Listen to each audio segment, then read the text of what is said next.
कहते हैं ना, लहरों से डरकर नौका पार नहीं होती और कोशिश करने वालों की कभी हार नहीं थी। तो दोस्तों नमस्कार, मैं राम सिंह आप सभी का स्वागत करता हूं अपने यूट्यूब चैनल यूनिवर्स क्लासेज में। आप भी अगर किसी परीक्षा की तैयारी कर रहे हैं या फिर इवन किसी भी एग्ज़ाम या किसी काम की आप तैयारी कर रहे हैं, कोई काम कर रहे हैं, तो उसमें आप जो है निरंतर प्रयास करते रहें और सफलता आपको एक दिन जरूर मिलेगी, सफलता आपके कदम जरूर चूमेगी। स्वागत है आपका एक बार फिर से टीजीटी, पीजीटी और एलटी की रेट के लिए भूगोल के प्रैक्टिस सेट में, जो कि रोज़ सुबह 10 बजे होता है।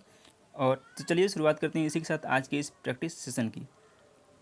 पहला क्वेश्चन लेते हैं। सिंगरैली कोयला खान कहाँ स्थित है? दामोदर घाटी में, सोन घाटी में, गोदावरी घाटी में या फिर महानदी घाटी में? तो सिंगरैली जो कोयला क्षेत्र है वह स्थित है गोदावरी घाटी में। सी ऑप्शन करेक्ट है। भारत में कोयला सबसे महत्वपूर्ण ऊर्जा संसाधन है। सिंगरैली कोयला क्षेत्र महत्वपूर्ण कोयला उत्पादक है। यह कोयला क्षेत्र गोदावरी में स्थित है, मैंने आपको पहले बता दिया है।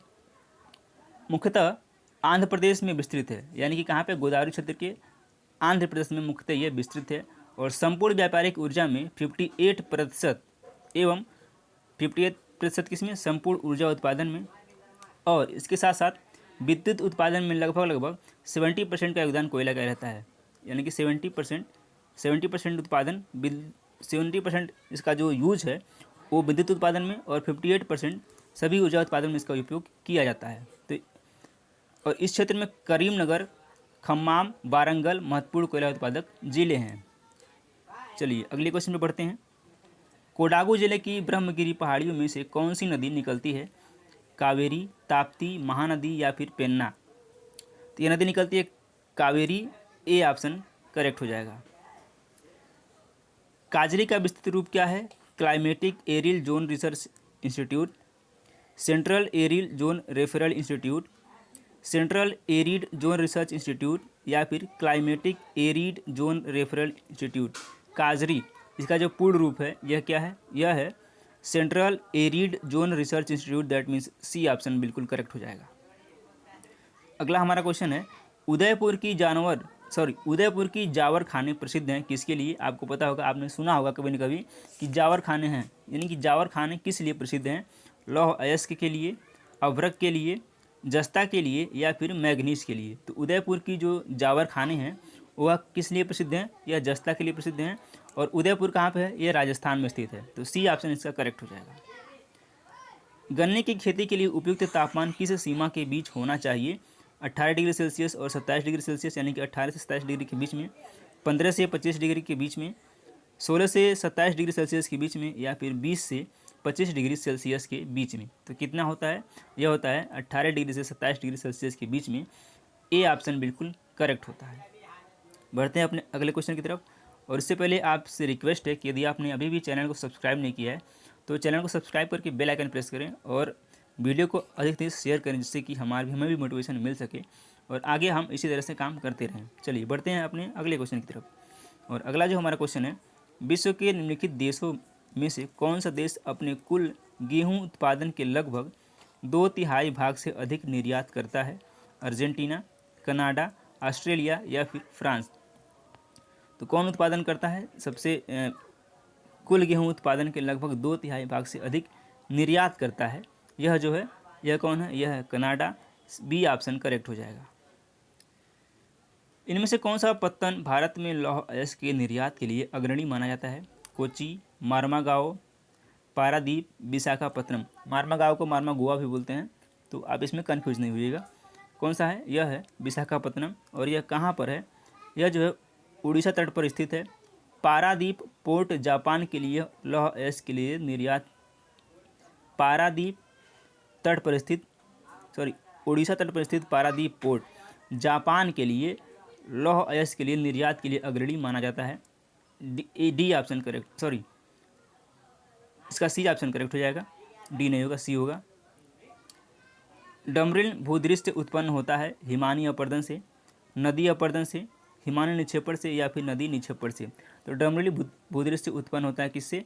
यह उत्पन्न होता है हिमानी के निक्षेपण द्वारा। That means C option correct हो जाएगा। निम्न में से कौन सा जोड़ा सही है? वात छिद्र, उष्ण मरुस्थल, हमादा, आंध्र प्रदेश, अंधी घाटियाँ, काष्ठ प्रदेश, प्राकृतिक तटबंध, समुद्र तटीय प्रदेश? तो कौन सा इसमें सही है? सही वाला इसको आपको करेक्ट करना है। तो जो सही वाला है वो क्या है? अंधी घाटियाँ काष्ठ प्रदेश, सी ऑप्शन करेक्ट है। बाकी के तीनों का ये मैच कर लेते हैं। अंधी घाटियाँ क्या है, ये भी हैं काष्ठ प्रदेश। वात छिद्र समुद्र तटीय प्रदेश, वात छिद्र क्या है, ये इसका ये होगा समुद्र तटीय प्रदेश। हमादा क्या है, हमादा जो है उष्ण मरुस्थल है, हमादा क्या है उष्ण मरुस्थल है। और प्राकृतिक तटबंध जो है नदी द्वारा निर्मित स्थलाकृति हैं, तो इसका सी ऑप्शन करेक्ट है। किसी शुष्क प्रदेश में अनेक जलोढ़ शंकुओं के सम्मिलित होने से बनी निक्षेपित आकृति कहलाती है पेडिमेंट, बालसन, बजादा या फिर अपवाहन द्रोणी। क्या कहलाती है, यह कहलाती है bajada, that means C option correct है। सूची 1 को सूची 2 से मिलान करना है, एक तरफ दिया सूची 1 और दूसरी तरफ दिया सूची 2। मानहट्टन द्वीप यह कहाँ स्थित है, यह स्थित है संयुक्त राज्य अमेरिका में, यानी कि ए का 1 हो जाएगा। क्विटो क्विटो द्वीप, सॉरी क्विटो कहाँ है, ये इक्वेडोर में है। और क्योटो, क्योटो कहाँ पे है, क्योटो जापान में है। हांगकांग, हांगकांग कहाँ पे है, चीन में है। तो ए का 1, बी का 2 और सी, ए का 1 2 यानी कि सबके सबसे यहाँ सुमिलित हैं। ए का 1, बी का 2, सी का 3 और डी का 4, ए ऑप्शन करेक्ट है। भूकंप की प्रबलता मापी जाती है एनीमोमीटर द्वारा, वर्नियर मापनी द्वारा, प्लैनीमीटर द्वारा या फिर रिक्टर मापनी द्वारा। तो भूकंप की प्रबलता किससे मापी जाती है, यह मापी जाती है रिक्टर मापनी द्वारा, डी ऑप्शन बिल्कुल सही है। आहार जाल एक सीधी कड़ी में गमन करने वाला अत्यधिक लंबा जाता है। अनेक पोषण स्तरों वाला एक मध्य आकार का जाल है, एक वृत्तीय जाल है या फिर डी आहार श्रृंखलाओं का एक अंतःग्रंथिल जाल है। क्या है यह आहार जाल, क्या है, यह है आहार जाल जो है आहार श्रृंखलाओं का एक अंतःग्रंथिल जाल है, दैट मीन्स डी ऑप्शन बिल्कुल करेक्ट है। पैलेजिक पदार्थों का जमाव कहाँ पाया जाता है, उतले समुद्रों में, तटवर्ती भागों में, अगाध समुद्र में या फिर डी इनमें से कोई नहीं। तो पैलेजिक पदार्थों का जमाव जो पाया जाता है वह पाया जाता है अगाध समुद्रों में, सी ऑप्शन बिल्कुल सही है। निम्नलिखित स्थानीय पवनों में कौन सी अन्य 3 से भिन्न है, खमसिन, फान, सिराको या फिर मिस्ट्रल। तो कौन इन तीनों से भिन्न है, ये आपको बताना था। किसी स्थान विशेष में प्रचलित हवाओं के विपरीत चलने वाली विशेष प्रकार की इन हवाओं को स्थानीय हवाएं कहा जाता है। मिस्ट्रल क्या है, एक ठंडी ध्रुवीय हवा है जो स्पेन तथा फ्रांस में चलती है। इटली और स्पेन में चलने वाली गर्म हवा को सिराको, मिस्र में चलने वाली हवा को खमसिन तथा स्विट्जरलैंड में चलने वाली गर्म हवा को फान कहते हैं। तो इस तरह से हमारा आंसर क्या हो जाएगा, मिस्ट्रल हो जाएगा, डी ऑप्शन करेक्ट है। सुनामी लहरें अधिक सक्रिय रहती हैं उत्तरी प्रशांत महासागर में, पूर्वी प्रशांत महासागर में, दक्षिणी प्रशांत महासागर में या फिर पश्चिमी प्रशांत महासागर में। तो सुनामी लहरें अधिक सक्रिय रहती हैं कहाँ पे, यह सक्रिय रहती हैं पश्चिमी प्रशांत महासागर में, डी ऑप्शन सही है। निम्नलिखित में से कौन सा GIS का विस्तृत रूप या विस्तार रूप है, जियोग्राफिकल इंफॉर्मेशन सिस्टम, जो geological information system, geographical information society या फिर इनमें से कोई नहीं। तो क्या है GIS का जो पूर्ण रूप है वो क्या है, geographical information society, C option सही है। सौर मंडल में किस पिंड से पृथ्वी की आंतरिक संरचना की जानकारी मिलती है, ग्रह, उपग्रह, उल्काएं या फिर पुच्छल तारा। तो सौर मंडल के जो पिंड हैं उससे पृथ्वी की आंतरिक संरचना की जानकारी किस पिंड से मिलती है, तो वह पिंड है उल्काएं, सी ऑप्शन बिल्कुल सही है। उल्काएं वास्तव में वे ठोस आकाशीय पदार्थ हैं जो पृथ्वी के वायुमंडल में प्रवेश करने पर घर्षण के कारण जलने लगते हैं और ये कभी कभी उल्कापात के रूप में पृथ्वी पर मिलते हैं। इनमें लौह, निकिल जैसी भारी पदार्थ की प्रधानता होती है। इनका विश्लेषण अध्ययन करने पर पृथ्वी की आंतरिक संरचना की जानकारी प्राप्त होती है। तो किससे होती है, उल्काएं से होती है, आपको नोट कर लेना है। घास क्षेत्र पारिस्थितिकी तंत्र में बायोमास पिरामिड होता है, सीधा, खड़ा यानी आधार चौड़ा, उल्टा, क्षैतिजी या फिर समानांतर। तो घास क्षेत्र पारिस्थितिकी तंत्र में बायोमास पिरामिड कैसा होता है, यह होता है सीधा, ए ऑप्शन बिल्कुल सही है। क्रेटर तथा काल्डेरा स्थलाकृतियाँ निम्नलिखित में से किससे संबंधित हैं? उल्कापात, ज्वालामुखी क्रिया, पवन क्रिया या फिर हिमानी क्रिया? किससे रिलेटेड है? यह है ज्वालामुखी क्रिया से। B will be right. आकाश का रंग नीला होता है क्योंकि विभिन्न प्रकाश के संयोग यानी मिश्रण से नीला रंग उत्पन्न होता है। धूलकण द्वारा प्रकाश छितराया जाता है। दोनों ए व बी सही हैं या फिर ये सभी गलत हैं? तो आकाश का रंग नीला कहीं होता है, आपको भली भांति पता है, धूलकण द्वारा प्रकाश का छितराया जाने की। बी ऑप्शन बिल्कुल सही है। चलिए, निम्नलिखित में से कौन सुमेलित नहीं है? डोलाइन, भूमिगत जल, यारडांग, हिमानी तटबंध नदी या फिर जीवजैन पौन? इनमें से 3 सुमेलित हैं और इनमें से एक जो है सुमेलित नहीं है। तो सुमेलित वाला आपको फाइंड आउट करना है कौन सा इसमें सुमेलित नहीं है। तो इसमें सुमेलित नहीं है वो क्या है? वह बी है, यारडांग। यारडांग का निर्माण किससे होता है? हिमानी से न करके पवन द्वारा इसका निर्माण होता है। तो इस तरह से यहाँ पे पवन होगा, हिमानी नहीं होगा। चलिए अगला क्वेश्चन लेते हैं। पेडिमेंट निर्माण संबंधित है नदी क्रिया में, वायु क्रिया में, लहर क्रिया में या फिर भूमिगत जल क्रिया में? तो पेडिमेंट का निर्माण किससे संबंधित है? यह जो संबंधित है यह है पर्वतीय अग्रभागों तथा बाजदा के मध्य अपर्दित शैल सतह वाले सामान्य ढाल वाले भाग को क्या कहते हैं? पेडिमेंट कहते हैं। इस तरह से वायु क्रिया से रिलेटेड है। निम्नलिखित में से कौन सी नदी ज्वारनदमुख का निर्माण करती है? गंगा, ताप्ती, गोदावरी या फिर महानदी? तो इसमें से कौन सी नदी ज्वार नदमुख का निर्माण करती है? वह नदी है बी ताप्ती। अगला क्वेश्चन लेते हैं। ध्रुवी जेट धारा पोलर जेट स्ट्रीम के विषय में कौन सा कथन सत्य नहीं है? ग्रीष्मकाल में यह उत्तर की ओर गतिमान होती है। यह सतही तूफान के परिसंचरण को ऊर्जा देती है। इसकी अवस्थिति ध्रुवी वातागर के अनुरूप होती है। या फिर डी इसका वेग ग्रीष्मकाल में अधिक होता है? तो कौन सा है? यह है 25 का डी, इसका वेग ग्रीष्मकाल में अधिक होता है। डी ऑप्शन सही है। निम्नलिखित में से कौन ध्रुवी वातागर सिद्धांत का प्रतिपादक है? जे.ई. ओलिवर, वी वर्कनीज तथा जे वर्कनीज, पी.आर. पिगनेट या फिर इनमें से कोई नहीं? तो कौन सा सही है? बी वाला सही है, पी वर्कनीज तथा जे वर्कनीज। बी ऑप्शन सही है। पृथ्वी सूर्य से कितनी दूरी पर स्थित है? 1,49,600 किलोमीटर। सॉरी, तो पृथ्वी सूर्य से जो दूरी पर स्थित है वो क्या है? वह है 1,49,600 किलोमीटर। ए ऑप्शन करेक्ट है।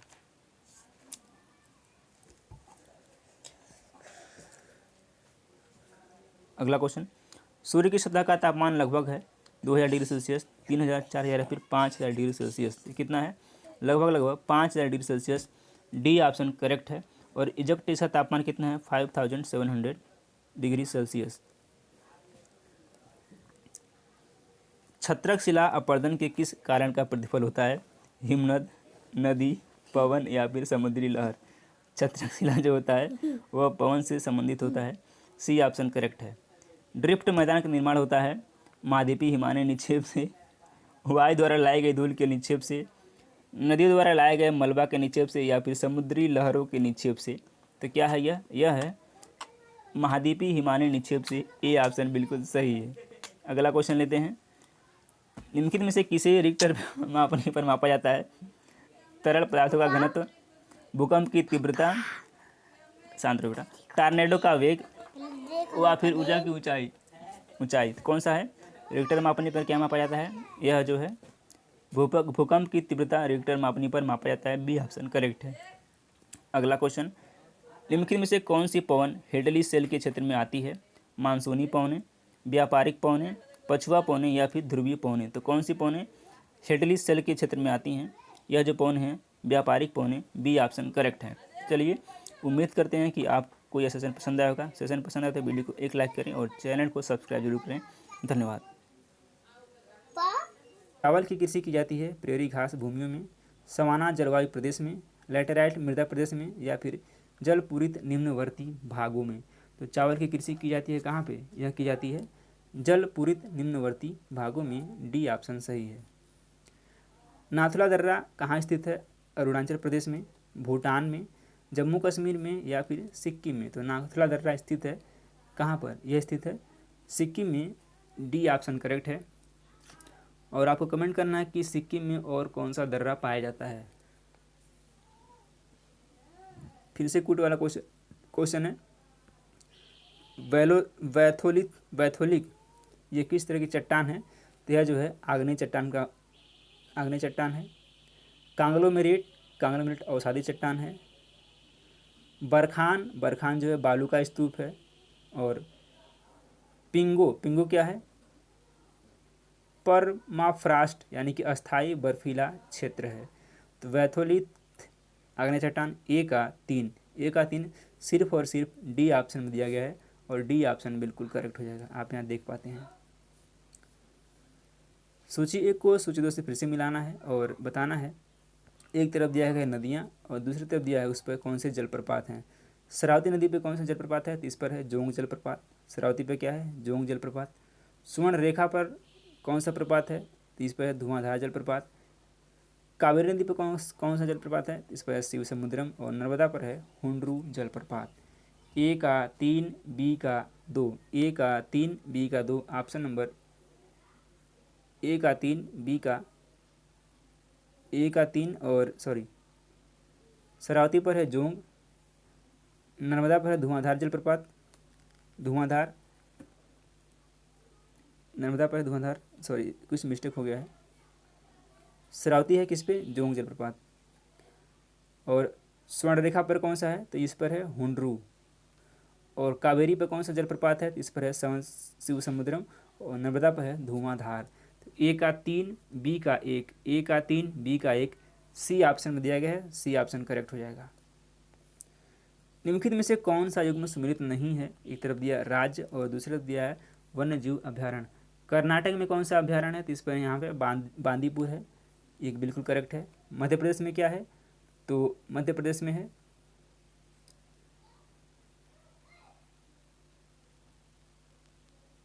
पाखल। कहाँ पे है? पाखल जो है तेलंगाना में है। तो ये तेलंगाना में है, तो कौन सा हो जाएगा? बी वाला ऑप्शन गलत हो जाएगा क्योंकि ये तेलंगाना में स्थित है, मध्य प्रदेश में नहीं है। और हिमाचल प्रदेश में क्या है? हिमाचल प्रदेश में सिकरी देवी, ये भी करेक्ट है। दक्षिग्राम जम्मू कश्मीर में, तो कौन सा है? बी ऑप्शन हमारा करेक्ट हो जाएगा। भारत की वर्ष 2011 की जनगणना के अनुसार देश में सबसे कम लिंग अनुपात किस राज्य में है? अंडमान और निकोबार द्वीप समूह, हरियाणा, नागालैंड या फिर अरुणाचल प्रदेश। तो किस प्रदेश में सबसे कम लिंगानुपात है, यह आपसे पूछा गया है और ये कहाँ पे है? हरियाणा में है। बी ऑप्शन करेक्ट हो जाएगा। अमेरिका में मार्केट माला किसके लिए प्रसिद्ध है? यूरेनियम के लिए, तांबा के लिए, स्वर्ण के लिए या फिर लौह अयस्क के लिए। अमेरिका में मार्केट माला जो प्रसिद्ध है वो प्रसिद्ध है लौह अयस्क के लिए। That means D option correct है। निम्नलिखित में से कौन औद्योगिक प्रदेश के सीमांकन का सर्वाधिक तार्किक आधार है? कारखानों की संख्या, प्रयुक्त ऊर्जा की मात्रा, कुल औद्योगिक उत्पादन या फिर डी उत्पादन प्रक्रियाजन्य मूल्य वृद्धि। कौन सा है? यह है उत्पादन प्रक्रियाजन्य मूल्य वृद्धि। That means D will be right. निम्नलिखित में से थानथ्वेट के कौन से जलवायु प्रकार का फैलाव गंगा के मैदान में पाया जाता है? BBW, CAW, CBW या फिर DAW। कौन सा है? यह है CBW। सी ऑप्शन करेक्ट है। चलिए, आई होप आपको यह सेशन पसंद आएगा। सेशन यदि आपको पसंद आए तो वीडियो को एक लाइक करें और चैनल को सब्सक्राइब जरूर करें। शाम को 6 बजे इतिहास की प्रैक्टिस सेट आएगी और 8 बजे आएगी भूगोल का मॉडल पेपर, तो आप उसको भी ज़रूर वॉच करें। धन्यवाद।